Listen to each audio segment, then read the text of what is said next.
Hi folks, this afternoon I've got to move Big Red back over to the car park area simply because there's some big logs over there that I can't shift on my own. So before I took it away from this area, I just wanted to rough a couple of things out so that when I came back it was easier to do by hand.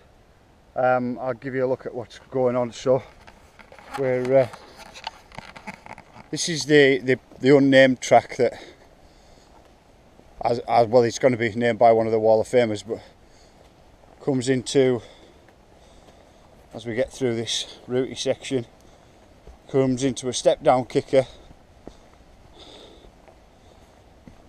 down into here.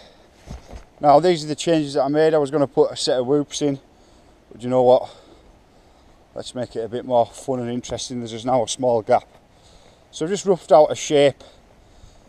It's not been shaped or anything yet, but this is the shovel gap, and then into the corner. So I'll give you a look at from the side. So you come out of the step down, see if we can move this around a bit. So from step down into the landing, kick up and over. It's not a big gap. I don't know what it looks like on the camera at all, but it's not big. So up and over that, down into here.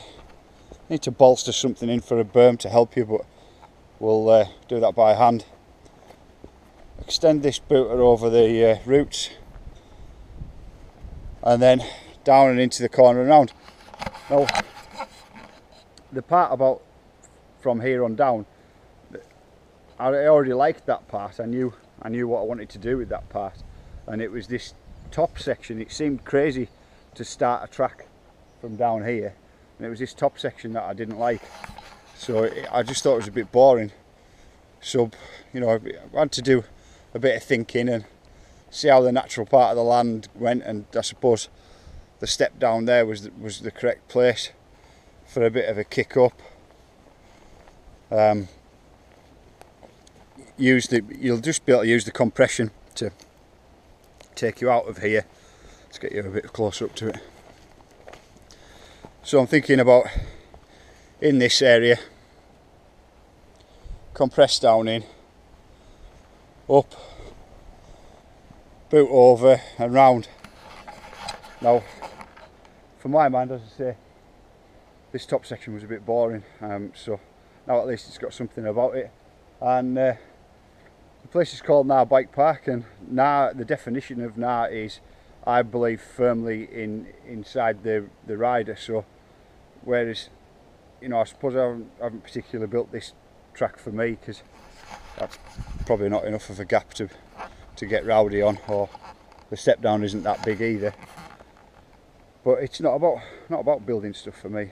I can be a bit selfish about tracks further on down the line.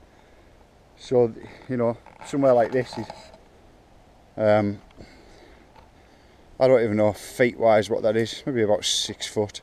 So it's only small, but somewhere like this, if you're if you're a beginner moving into intermediate, then you're going to get down the bottom of this track and the heart will be racing, and that will have been gnarly. You know, people, it's all about how they define it, and we all have a different definition of what gnarly is. So I want this place to be somewhere where people can progress their skills, and I want people to be able to be beginners and beginners stroke intermediates and start to ride this track until the point where they might have been intimidated by a gap first, because most people are used to tables, and once you take the middle out, then it can get a bit concerning for some folk. But you know, I want people to be able to ride this and over until they can just fly down it, and it's easy.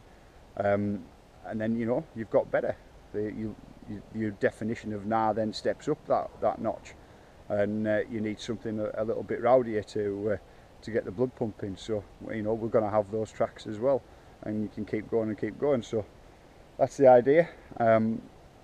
So these logs that are over in the car park area, I just can't pick them up. Obviously there's been plenty of logs to be moving around, and further down there I've had to cut some down as well as we were getting around this corner. So I'm knackered, so I'm going to use the mechanical arm See you in a bit.